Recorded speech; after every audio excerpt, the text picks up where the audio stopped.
Welcome to Season 5 of the Long-Winded One podcast. Listen as we showcase original work from top Royal Road authors read by professional voice actors. Hear interviews from your favourite lit RPG and game lit authors.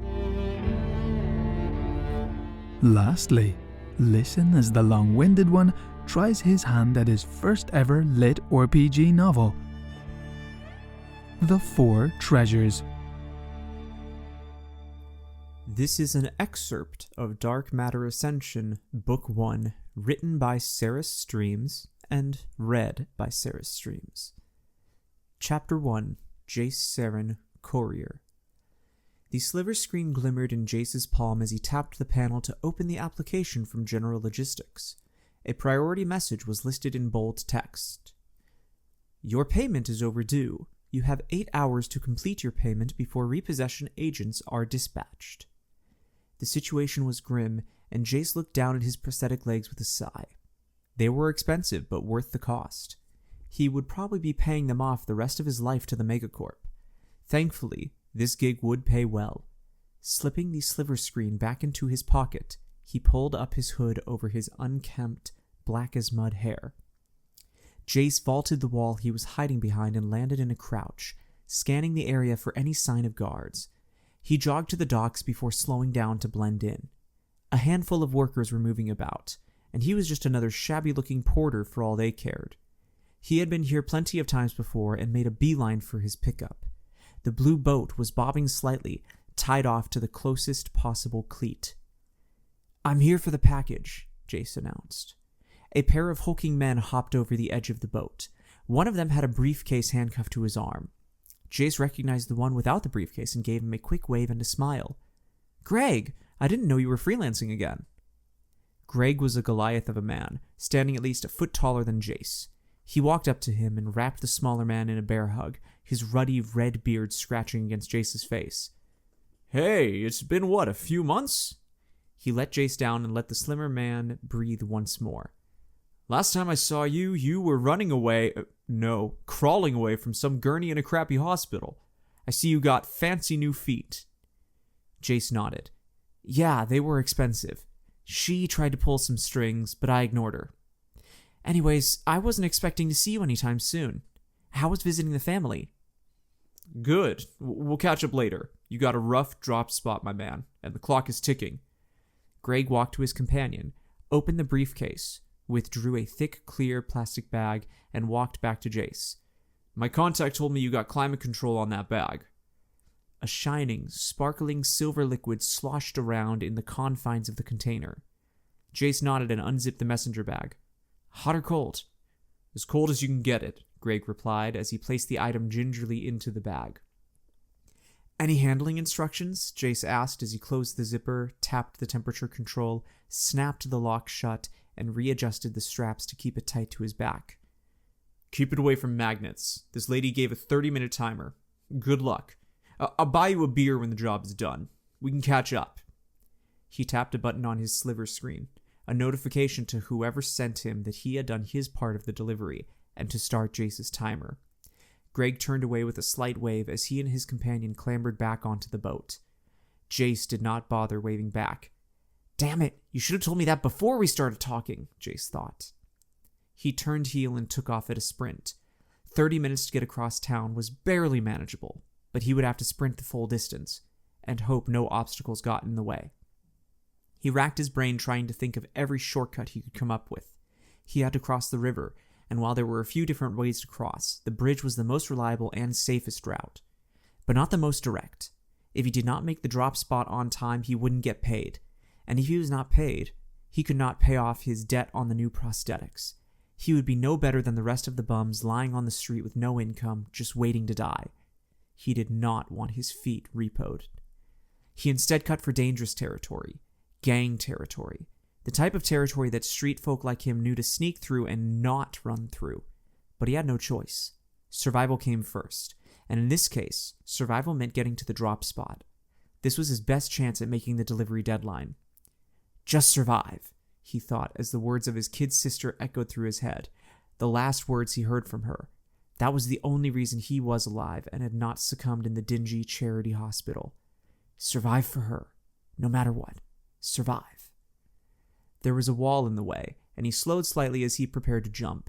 His metal feet whirred, amplifying the force of his footfalls. Runner's replacement, some of the best prosthetics a person could buy. They replicated a human foot near perfectly, but had a bit of tech inside that could provide a bit more force when running or jumping than a real foot could exert. He jumped up, planted his hands on top of the wall, hoisted his lower half over, and landed on the ground in a roll. Glancing down the alley, he felt a rush of adrenaline at the impending danger coming his way. Just my luck. 5 members of a local gang he had crossed paths with a few times were loitering around their hangout. There were hundreds of gangs all over the city. They took over a building and part of a street, claimed it as their territory, and would run their operation from that location. Small gangs, and they moved frequently. The corrupt and paid-off governments did not care about street-level crime, and the police were never able to track down their next den before they moved on. Gangs like these preyed on people like Jace. And all 5 spotted him thanks to the loud clang of his bare prostheses impacting the cracked asphalt.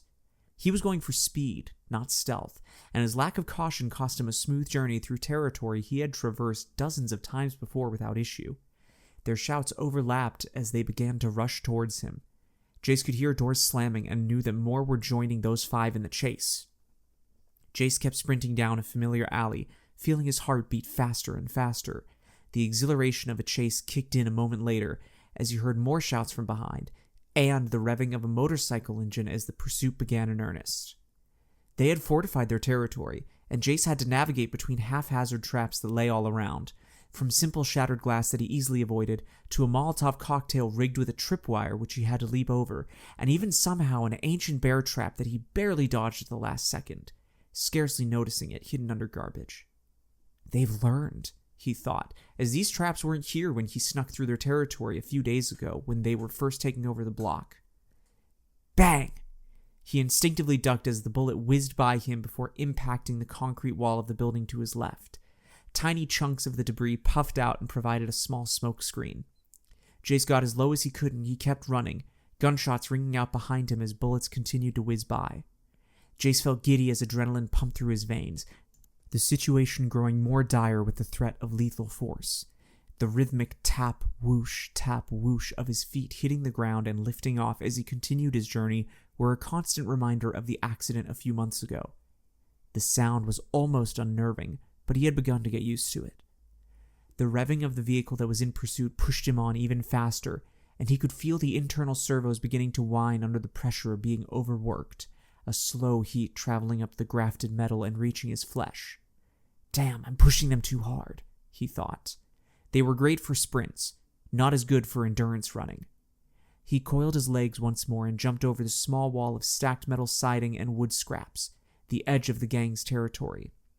He was not able to clear it fully, but he was able to kick off the alley wall to get the height clearance he needed. He landed in a roll and emerged onto a street overlooking the river, a familiar place that he frequented often as a kid. Come on, there's always a few. He scanned left and right, finally spotting what he was looking for, an old, rusted dinghy. The type that a street urchin like him used to sleep in. A boat that one could use to escape into the bay to just catch some crappy, polluted catfish to roast over a trash fire for dinner. The type that he would use to escape from other street kids who did not follow the code, and a fast way across the river to his drop-off location. An enormous crash rang out behind him, and glancing back, he saw that the person riding the motorcycle had burst through the makeshift wall. Damn it, Jace shouted as he kept running. I'll be a sitting duck if I'm rowing out. That means I have to take the bridge. I'm not going to make it in time, he thought. He pushed himself despite the likelihood of failing his delivery. There was no choice. He had to get there as fast as he could, even if it was past the deadline. He ran right past a bodega that had just opened and was blasting a radio broadcast. Some news channel. He barely registered the words as the rush of adrenaline-fueled pursuit dulled his hearing. 10 billionth person born today in China. That bit of the broadcast reached his ears. Jace froze. What the hell? He could not feel anything.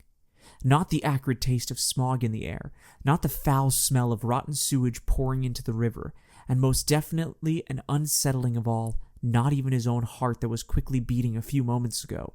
He could still see, hear stuff, too. And think, of course. The brackish river that had been slowly sloshing against the sides of the canal had stopped moving. The angler, pole mid-cast off one of the pylons that stood like a soldier at attention in the relatively clean center of the river, was also still. Everything was stopped as if someone had hit the pause button on reality itself. A voice echoed in his head, and a message appeared in the air in front of him, which should not have happened, as he had no ocular implants. The voice was that of a game show announcer. Congratulations, planet Earth of the Sol System in the Milky Way Galaxy! Your world has reached the population threshold, relative to its size, to qualify for entry into the cosmic system. Cosmogenic merging initiated!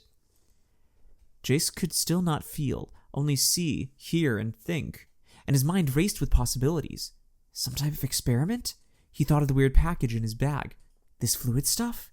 He had no clue what he was transporting most of the time. He could feel something physical, the world shaking under his feet. Not an earthquake, but more like a tremor. Cosmogenic merging completed. Welcome to the cosmic system. What the heck is cosmogenic merging? Jace thought. As if to answer his question, a flood of information crossed his vision, and a pleasant, if bored, female voice read it aloud to him. Her words matched the ones filling his vision. Your world has now been incorporated into the cosmic system. Portals to the cosmic corridor have appeared in your 50 largest population centers. You will now be given the choice of civilian or aspirant classification.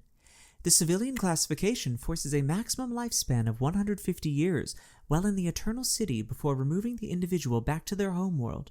Prevents willful injury in the Eternal City or the cosmic corridor. Choose this option if you want to continue living your usual life with just a little bit of influence from other worlds. Relocating to the Eternal City is permissible, but you have to get to one of the 50 portals to do so. Keep in mind the time limit. If you stay longer than 1 day past 150 years of age, you die. The aspirant classification provides for a path to becoming an ascendant, a being with the power of the cosmos at their command.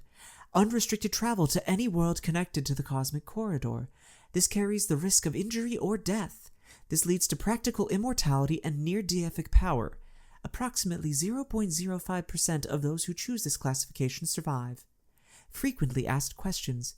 This is not a trick, magic spell, hack, or any other form of charade. Your world is going to be part of a larger, multi-world system. Time is passing differently for each person during the cosmogenic merging process, but in effect, you will resume your existence at the same time as everyone else. Those who are considered minors by cosmic system standards will be relocated to the Eternal City to ensure a safe, education-oriented, and standardized upbringing. Parents and caregivers may visit any time. After they become adults, they will choose a classification. Aspirants will be transported away from their current location. Aspirants who are in a position responsible for the safety of others, pilots, drivers, doctors, etc., will not be immediately transported. Once their assigned passengers, cargo, patients, etc. are safe, then they will be transported. Make your choice. The voice shifted in tone, and she went off script. And be quick about it. You are my last one for this shift. This has been Dark Matter Ascension, written by Sarah Streams, read by Sarah Streams. Produced for Season 5 of the Long-Winded One podcast. The author and Mango Media retain all the rights for the associated work. This work was read by permission of the author. Thank you for joining us down this Lit RPG deep dive. Please consider giving us a review on Apple Podcasts and visit us over at longwinded.one, where you can see past episodes and find all of our socials, even our new Discord server. We hope you enjoy.